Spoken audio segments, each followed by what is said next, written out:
It can be difficult to manage and understand your financial situation, but as our expert Pattie Lovett-Reid always says, it doesn't have to be. She's made it her goal to help people with their money so they can make informed decisions.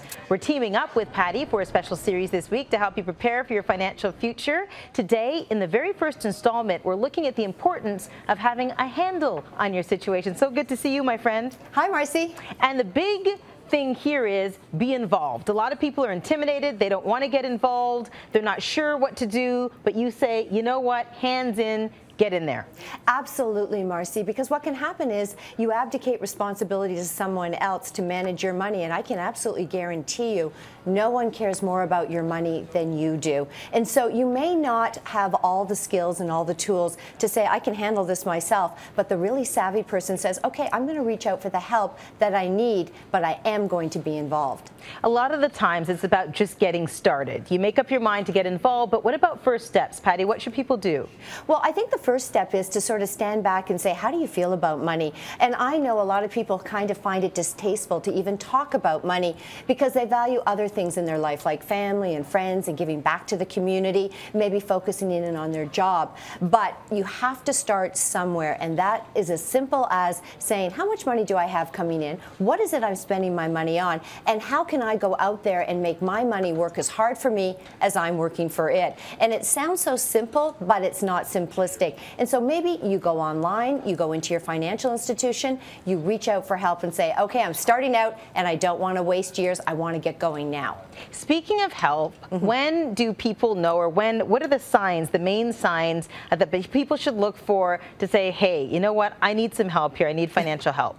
Yeah, you know what, we often talk about people being in debt and all of a sudden they find that they simply can't cope. But there's another side to this. What about if you're someone that all you do is save? You save all the time. And it's not an either or, it's an and. So I think if you're listening right now and you don't have balance in your life when it comes to money, maybe you need to reach out to figure out a way to do that. And it's sort of an awkward thing to say, but you really need to understand, how do you, like when a statement comes in the mail, for example, and it's your bank statement and you throw it in a drawer and you say, I'm not looking at it, I don't want anything to do with it, or you have a credit card bill coming in and that goes in a different drawer. No, you need to sit down and open it up. And if you're not confronting your own financial facts, I think you need to reach out. Yeah, you got to face the facts. Yeah. What about planning for the financial future? Is there a magic age, Pattie, where, you know, this is the age you get started and get moving on this?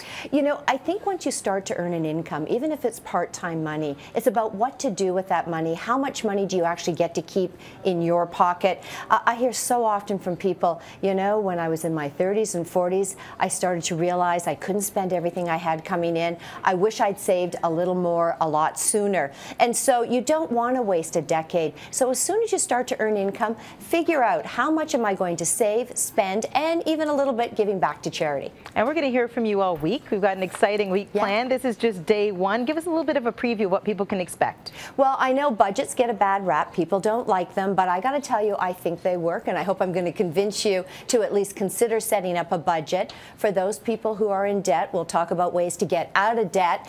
Maybe you're a first-time investor. We'll give you steps on how to get that money working for you. And finally, because I'm thinking about it, but not yet, Marcy, retirement down the road. You know, you don't want to be unprepared, and we've got some steps to help you get there. Pattie, thanks so much. We'll see you tomorrow. You bet. Thanks, Marcy. Find out how prepared you are when it comes to reaching your financial goals by taking Manulife's Readiness Quiz. We'll have a link to that as well as Pattie's blog on our website. Tomorrow, in the second part of our series, as Pattie mentioned, she'll look at the importance of creating a realistic budget.